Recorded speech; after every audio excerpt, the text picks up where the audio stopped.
to Finextra. I'm Josie Waite and I'm here at EBAday 2018 in Munich. And joining me now is Nadine Lagarmitte from HSBC. Thank you so much for joining me, Nadine. Good morning. So how are you finding the event so far? Exciting, lots of people and lots of different type of people, you know, traditional, non-traditional, vendor. And I've literally just arrived, but it's good buzz. Looking for the next few days to learn some more what's going on in their market. I understand your work at HSBC is heavily involved in the wellness and diversity agenda. Can you tell me what this is and the impact of it? Well, I wish we had many hours to talk about it. I'm truly passionate about this, and very much it's part of the role in addition to my role. But you know, we run a large team of people, and people are our human capital. And it is our duty to make sure that we have the right ecosystem, the right environment. And I think talking to also customers, to my customers and to very senior leader in the industry, you know, it is becoming a subject that people really want to focus on. We talk a lot about tech, but we haven't talked enough about people. And not people in talent and development, but more what is a good place to work. So yes, I'm one of the executive sponsors for our wellbeing program at HSBC, and I'm working with a team of volunteers to create a program which actually fits their need and what it means individually. So you know, at HSBC we are in 57 countries, so well-being in Hong Kong is probably very different to what it means to create a well-being.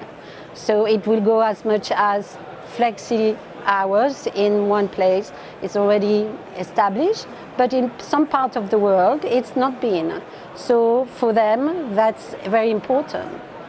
Financial well-being, but resiliency, energy, sleep, mindfulness, those are themes that we're trying to sponsor an education series for people to take time out of their busy day to actually come, breathe in, breathe deeply, and to learn about balancing the stress at work and the stress at home.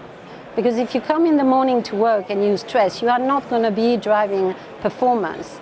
And our new CEO, John Flint, has really talked about, you know, being known at HSBC to be the best bank for capital, human capital, and create a healthy people environment. So we're all very excited about it. You know, there are different camps on well-being, but it's been really received highly by the team, and I believe it will really drive even more stronger performance. What changes do you see taking place in the correspondent banking landscape? Correspondent banking has been the subject of many changes over the past, I would say, 10 years. Those changes were mainly driven by regulatory framework around financial crime, and that's going to continue. What I see in the next 2 years is, I won't say a revolution on the timeliness of the payment. What will drive correspondent banking is what our customer are going to be drive, what our corporate customer are going to drive, what our retail customer are going to drive. And what do they want? They want something today, tomorrow. They want a service. They want a tracking system. They want to know before being asked where is their payment.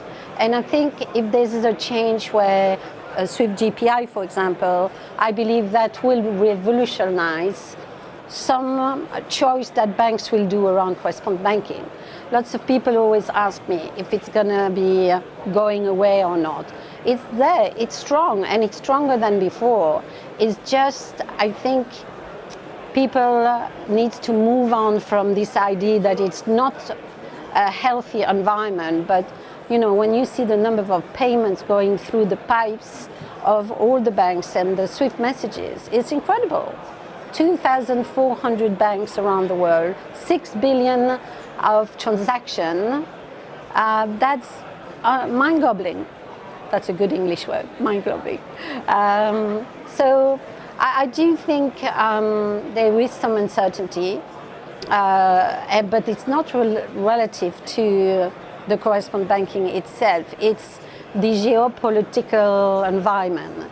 It is the politics. It is the economic reform and what may happen in the country. But I do believe the payment industry is on fire. I believe that the customer wants a payment today, instant, but that brings new risk, and risk that banks and correspondent banks are going to have to tackle when everybody is on real time. But it's changing, and the world is a big place. It's changing at different pace. So there will be a continuation for the next 2 years of what correspondent banking have been traditionally. And there will be country where the change will be much faster. I mean, when you see what happened with digital cash in China and in India, nobody would have expected that 2 years ago. So I'm sitting and answering a question, but today or tomorrow somebody might decide in a country to revolutionize the way people pay, and that will have an effect on cross-border payment.